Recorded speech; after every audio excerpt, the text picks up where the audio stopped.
Chapter 26. A Real Rain. As they pull away from the Catalunya Villa estate winding down its terrace-scaped drive, past and through the intricately ornate Gothic-clad iron gate, stars fell out from view as the pavement once again picks up into a shimmering dance in the bluish-yellow glow under really cool-looking city lights. Look, Bobby, spotlights in the sky, they must be all for you, you are the shooting star tonight. This world will never forget you, your name will be etched into the cornerstone of creation itself. You are the pillar, the king of kings. Charlie, I am telling Robert our code, listen up. I'm whizzing in Bors. I will sit next to Charlie on his right, and Ingrid to his left, in the center seats in the back row. Charlie will be able to see the game from his perch. He is going to send the best move in a whisper to Ingrid in the form of our binary code, then she will psychically relay this best move to you, Robert. Victor, remind me again why this match is so important. Why must I beat Sophie? Sophie thinks that she cannot be beaten by you, Robert. The best she thinks you could hope for is a draw or a stalemate. She has only played against Watson, never played against a grandmaster. 137. She can only refer to the data that has been stored in the mainframe. Her strategy will be to make her moves, every move, in just a matter of 1 or 2 seconds, she will be that quick. This will leave you with a running clock disadvantage throughout the match, time will be your enemy here. Robert, the importance of winning is that Sophie will suffer a circuitry meltdown, you will be seen as an existential threat.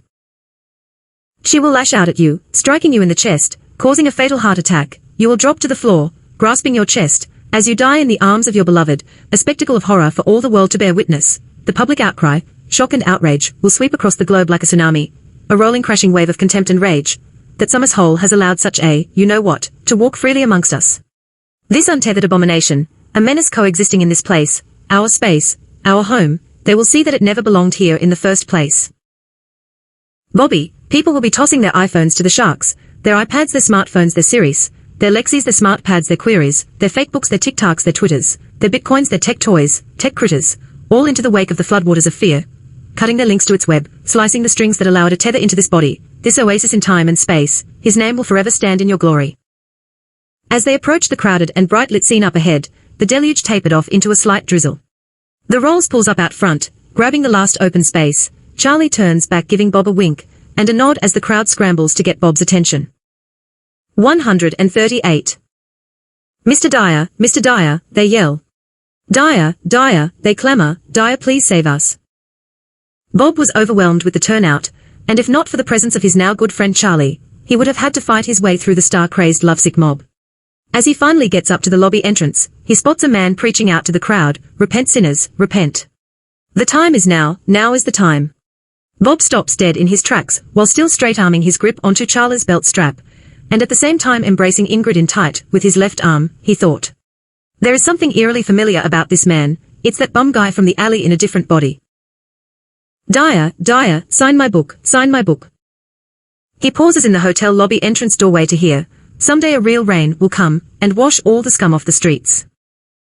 Bob runs up to the bum, and staring him down in the good eye says, why did you say that? The bum stares straight back into Bob's eye with his one good eye and says, I love the Clash. Bob turns away, as he was late, and had to get the hell inside for the match but still manages to return a volley, me too, Strummer was a prophet. The bum guy returning Bob's response, agreed. Bob finally makes his way inside the hotel lobby and releases a huge sigh of relief, we made it, Charlie, thank you my friend.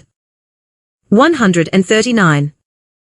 The goddess began to weep, pouring out her healing rains once again, soaking the last remaining spectators, and the bum guy still preaching. Repent sinners, repent. Echoed out through the city night, as the non-ticket holders dispersed and went back home right after they shut off the big spotlight.